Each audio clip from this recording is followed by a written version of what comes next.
Hey, what's up guys, welcome back to the channel. So in today's video we're going to be talking about 5 photography mistakes that both you, I and every other photographer has faced, and most importantly how to fix them.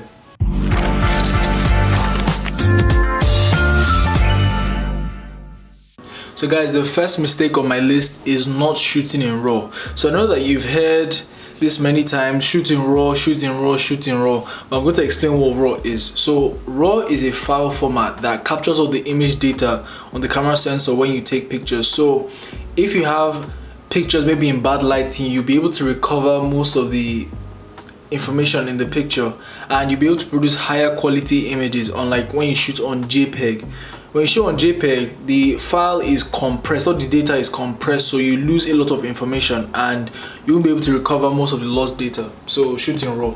So guys, the second mistake on my list is always shooting at the eye level. And I'm not necessarily saying that this is bad, but we all see the world at our own eye level. So when you take pictures this way all the time, your pictures tend to be very familiar and very basic. So next time you're taking pictures of your friends or your clients, maybe go low or raise the camera above their heads. Just try to take pictures from different perspectives and you realize that your pictures become more interesting instantly. You can go on Instagram and look at photographers' pages to get inspiration. You can also check out my page at Daniel_Are. I'll leave it linked in the description below. And just try and think of different angles to take pictures from, instead of taking the same basic thing all the time. And you realize that your photography skills will improve instantly. So guys, the third mistake on my list is oversaturation, and this is something that we've all done. I remember me from like 2011, 2012, 2013, when I just started editing my own pictures. I would just increase the saturation, increase the exposure, increase everything, and it would be so awful.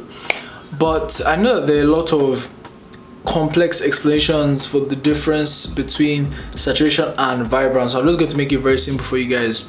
So vibrance is literally intelligent saturation.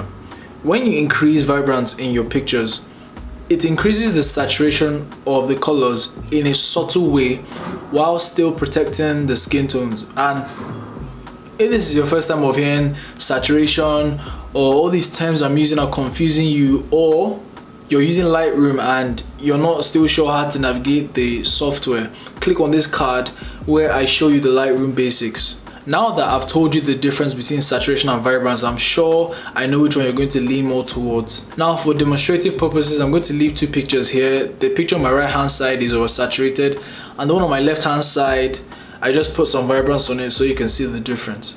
So guys, the fourth mistake on this list is not paying attention to the background. And I know that it's not easy to always focus on the background when the main focus should be the subject, but sometimes you need to take extra time to look at the background and position your subject exactly where you want them to be and exactly where they should be, because you don't want trash in the background, or you don't want a tree growing out from the head of your subject, all the basic stuff. And when people look at your pictures, they automatically notice the background, so you don't want the background to be off. You can actually decide to adjust the background or completely remove the background from your picture by positioning your subject in specific ways. So guys, the fifth and final point on this list is the awkward pose. Now, the inability to direct people becomes painfully obvious when you're taking pictures of people who are camera shy or who don't know how to pose in front of cameras. They haven't been watching my videos. So I'm going to give you a tool to help you with this problem. Go to Pinterest, and this is obviously before the photo shoot. Go to Pinterest and look for pictures that look similar to what you want to create, or pictures that inspire you, and save them, so that when you're taking pictures of people, you can easily show them the pictures and they can try and recreate those poses, or you can even direct them.